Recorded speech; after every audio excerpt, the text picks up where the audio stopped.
सध्या शिरूर तालुक्यामध्ये आपण पाहतोय की विविध अशा चोऱ्यांचं प्रमाण वाढलेलं आहे. अवैध धंदे वाढलेले आहेत. अवैध दारूचे धंदे असतील किंवा जुगार, मटका यांसारखे देखील अवैध धंदे वाढलेले आहेत आणि यामध्ये शिरूर तालुका जो आहे तो कुठेतरी बदनाम होत चाललाय. आणि या संदर्भामध्ये आता आंदोलन करण्यासाठी आपल्यासोबत आज निलेश वाळुंज सर आहेत. सर, काय सांगाल नेमकं ह्या आंदोलनाचा एकंदरीत उद्देश नेमका काय आहे? नमस्कार. आज आंदोलनाचा सत्याग्रह आंदोलनाचा हा दुसरा दिवस. हे शिरूर तालुक्यातील बिघडत चाललेली कायदा सुव्यवस्था, वाढती गुन्हेगारी, एमडी ड्रग्सचा जो प्रभाव वाढतोय, म्हणजे विविध घटना आहेत त्याच्यात आणि त्याच्याशी म्हणजे शिरूरच्या कायदा सुव्यवस्थेशी निगडीत आणि राज्य महिला आयोगाशी निगडीत हे एक संयुक्त आंदोलन त्याच्यात आहे. तर विषय असा आहे की शिरूर तालुक्यात गेल्या काही दिवसापासून आपण पाहतोय की प्रचंड मोठ्या प्रमाणात एमडी ड्रग्सच्या घटना म्हणजे तरुणांमध्ये व्यसन वाढतंय आणि ज्या कारवाया दाखवल्या जातात याचं काय एवढं मोठी म्हणजे कारवाया ज्या दाखवल्या जातात त्याची जर प्रमाण पाहिलं तर काहीशा ग्रॅम मध्ये दाखवल्या जातात. मला मध्यंतरी 20 कोटीची एक काहीतरी कारवाई दाखवली होती, त्याच्यात काही पोलिसांचा सुद्धा सहभाग निष्पन्न झाला होता, पण पुढे परत त्याच्यात काही सखोल तपास झाला नाही. आणि एवढ्या कोट्यावधीचं जर हे इतकं घातक जर ड्रग्ज येत असेल तर हे येतं कसं काय, हा मूळ प्रश्न आहे. कारण जर पोलीस प्रशासन असेल किंवा इतर जे आपले प्रशासन आहे यांनी जर ठरवलं तर हे शक्यच नाही. येतंय म्हणजे याला छुपा पाठिंबा आहे. आणि जर बातमीपत्रात तुम्ही पाहिलं तर त्याच्यामुळे पोलीस खात्याची प्रतिमा इतकी मलिन होतीये की तिथे दिसतंय की त्या ड्रग्ज वरती पोलिसाचा डल्ला. काय वाटतं ती बातमी वाचून आपली युवा पिढी काय आदर्श घेणार याच्यातून? त्यामुळे शिरूरमध्ये आता नुकतीच शिरूर पोलीस ठाण्यासमोर 35 ते 40 जणांच्या टोळक्यात मोठं हाणामारी झाल्याची घटना बातमीपत्रातून आपल्याला पाहायला मिळाली. हे किती गंभीर आहे, म्हणजे कायद्याचा धाकच उरला नाही. भविष्यात आज रस्त्याने एखादी महिला, तिला गळ्यात काही घालायची भीती वाटते.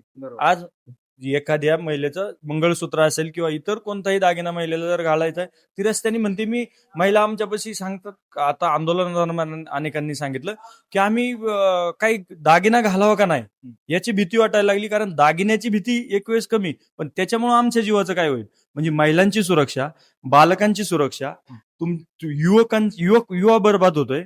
याच्यामुळं याची सरळ सरळ हानी ही राष्ट्राची आहे. कारण एक सशक्त युवक आज चांगलं राष्ट्र घडू शकतो आणि स्वामी विवेकानंदांनी तेच आपल्याला मार्गदर्शन केलेलं आहे. काय वाटतं की सध्या आपल्या शिरूर तालुक्यामध्ये पोलिसांची कुठेतरी निष्क्रियता दिसून येते, त्यामुळे ह्या सगळ्या घटना घडतात असं वाटतं का?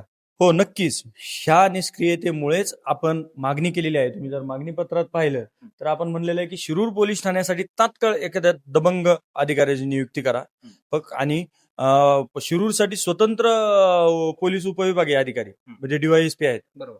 तरी पण ह्या घटना होत्या शिरूरसाठी आहेत. पहिले दौंडला होते तरी घटना नियंत्रणात होत्या काहीशा. पण जर स्वतंत्र असताना जर असेल तर आपण मागणी केली आहे की IPS दर्जाचे आम्हाला DYSP द्या. की मध्यंतरी जशी ती एक केस आली होती अंजली कृष्णा वगैरे, IPS दर्जाच्या त्या DYSP होत्या. आम्हाला असे दबंग अधिकारी हवेत की जे आता तालुक्याला गरज आहे साहेब, कायद्याचा धाक ह्या ज्या अपप्रवृत्तींना बसण्याची. कारण जर लॉ अँड ऑर्डर जर बिघडली तर तुम्हाला आम्हाला रस्त्यावर फिरणं सुद्धा कठीण होईल. अवैध धंदे इतक्या मोठ्या प्रमाणात वाढलेत.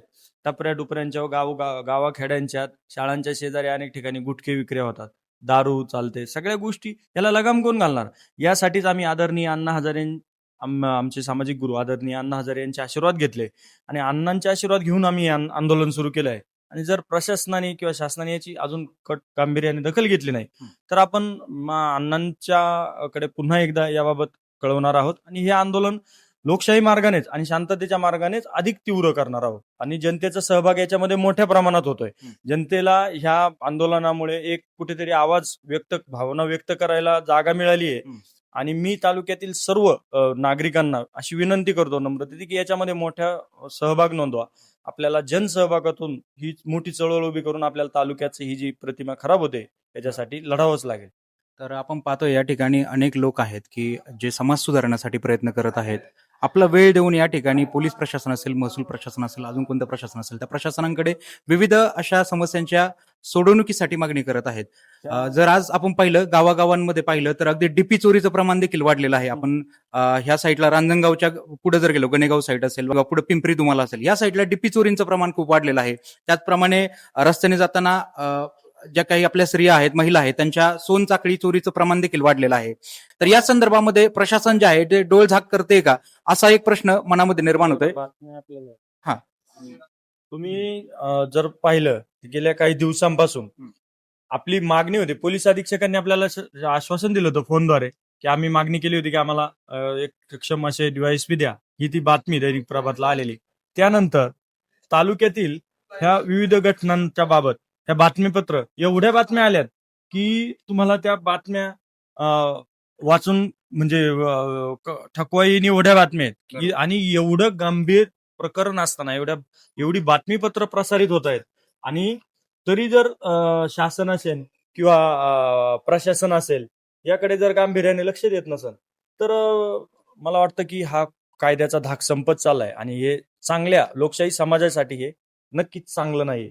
निश्चितपणे एमडी ड्रग्ज विरोधात देखील एक मोठी मोहीम किंवा मी म्हणतो की एक विशेष पथक नेमायला हवे आणि ज्याद्वारे हे सगळा प्रॉब्लेम सॉर्ट आउट होऊ शकेल. विशेष म्हणजे यामध्ये सापडलेले जे कोणी गुन्हेगार असतात ते अगदी खालच्या पातळीवरचे असतात, परंतु सगळ्यात वरचे डीलर म्हणू आपण मेन त्यांना पकडणं गरजेचं आहे, जेणेकरून ही साखळी संपूर्णपणे तुटेल. तर पाहूयात आता प्रशासन यावर काय निर्णय घेते आणि सरांनी देखील या ठिकाणी आंदोलनाचा पवित्रा घेतलेला आहे. याकडे प्रशासन किती लक्ष देतं तेही पाहणं गरजेचं आहे. कारवाई नको आहेत दिखाऊ कारवाई नको आहेत.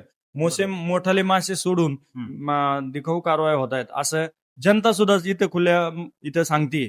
त्यामुळे पोलीस प्रशासनाची सुद्धा प्रतिमा याच्यामध्ये मलिन होत चालली आणि पोलीस प्रशासन हे एक शिस्तप्रिय खातं म्हणून पाहिलं जातं आणि त्याची जर ती प्रतिमा आपल्याला चांगली ठेवायची असेल तर आता वरिष्ठांनी माननीय पोलीस महासंचालक आणि त्यानंतर वरती गृहमंत्री मुख्यमंत्री महोदय यांनी गांभीर्याने दखल घेऊन नक्कीच याच्यात कार्यवाही करतील असा आपण विश्वास व्यक्त करूया. काही नागरिक देखील आपल्या सोबत आहे. सर, आपला याबाबत अनुभव कसा राहिलेला आहे? माझ्या जवळचे नातेवाईक काही मित्रमंडळी यामध्ये एमडी ड्रगच्या नादात लाखो रुपये वायाला घालवलेले आहेत त्यांच्या घरच्यांचे त्यांच्या स्वतःच. आता ते अवघड परिस्थिती आहे त्यांची सुद्धा. तर अगदी स्वतःच्या घरामध्ये ज्यावेळेस आग लागते त्याच वेळेस समजतं की ह्याची तीव्रता काय आहे आणि जवळचे नातलग ज्यावेळेस ह्याच्यामध्ये गुंततात आणि लाखो रुपये त्याच्यावरती बर्बाद होतात त्यावेळेस कळतं की ही झळ जी आहे ती कशी आहे ती. तर ठीक आहे, भेटूयात आपण आता एक नवीन विषयाचा नवीन व्हिडिओ. तोपर्यंत आपल्या चॅनलला फॉलो जरूर करा, सबस्क्राईब करा आणि आपलं याविषयी काय मत आहे मला कमेंटमध्ये जरूर कळवा. धन्यवाद.